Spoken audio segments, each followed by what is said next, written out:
Hello everyone, Michael here with the Daily Note 2 and 3 YouTube channel, and today I want to show you a feature that you will not be able to see unless you have a dock.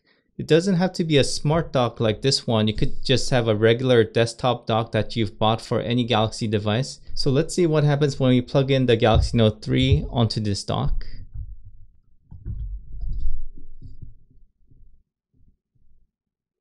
So you could see that when you put your Galaxy Note 3 on a dock, it fires up a small app that you cannot fire separately called the desk clock. So let's quickly go through the features that's available to you when you dock your device. So this icon here, it just controls whether you're going to use a speaker on the Galaxy Note 3 or if you're going to use the mini jack, the line out that's available on the dock. Now I must mention, for this line out to work, you have the other end of this USB cable to your AC power. If you power it through your desktop USB, I believe it will not have enough power to power up the line out here, even though other functions seems to work fine if you're connected to your USB on your computer.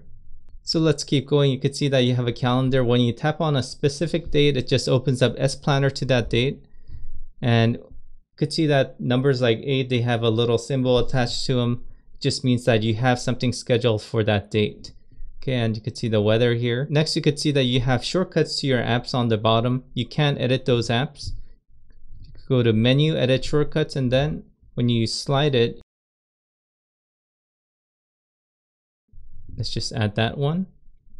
And then you could just slide it over to use any additional apps that you've added. You could also just hide it completely. Maybe you don't need any apps and you want to make it a little bit more cleaner looking. And speaking of which, if you want to go further on that, you could go to menu and settings, and you could even hide the status bar.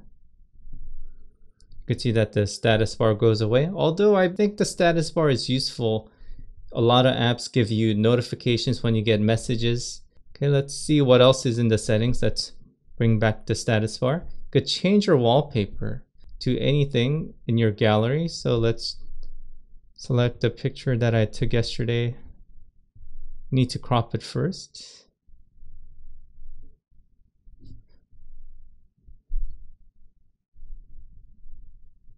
Okay, so there we go. Then let's look at other settings that were there. You can disable the calendar completely. Maybe you just want the clock there. And let's see the last setting. And you can turn off the weather. Here is just your regular dock settings that is accessible to you just through your configuration menu. And if you leave it alone for about 2 minutes, so you could see that the background is completely black, and if you had the weather widget on, it shows up there. And it doesn't turn off automatically, it just stays this way. It'll move around the time, so you don't have to worry about screen burn-in. It's just meant to be something like a clock next to your bedside. And when you tap on it, you can see it brings you back to the screen. And last but not least, this button on the top right hand corner. So it just closes the desk clock app. So anyway, that's all I want to show you today. It is a feature that's actually common amongst most Galaxy devices except the Galaxy Note 2, but you could still get the desk clock running on here. I'll show you that in another video. So anyway, if you like this feature, just go buy yourself a dock. I believe regular desktop docks are not that expensive, whereas the smart dock is fairly expensive, but it is because the smart dock has many other features such as HDMI out. And I'll do a full video on the Galaxy Note 3 on a smart dock in another video. So anyway, for more videos on the Galaxy Note 2 and 3, make sure you check out my YouTube channel and subscribe for more upcoming videos. Once again, thank you for watching.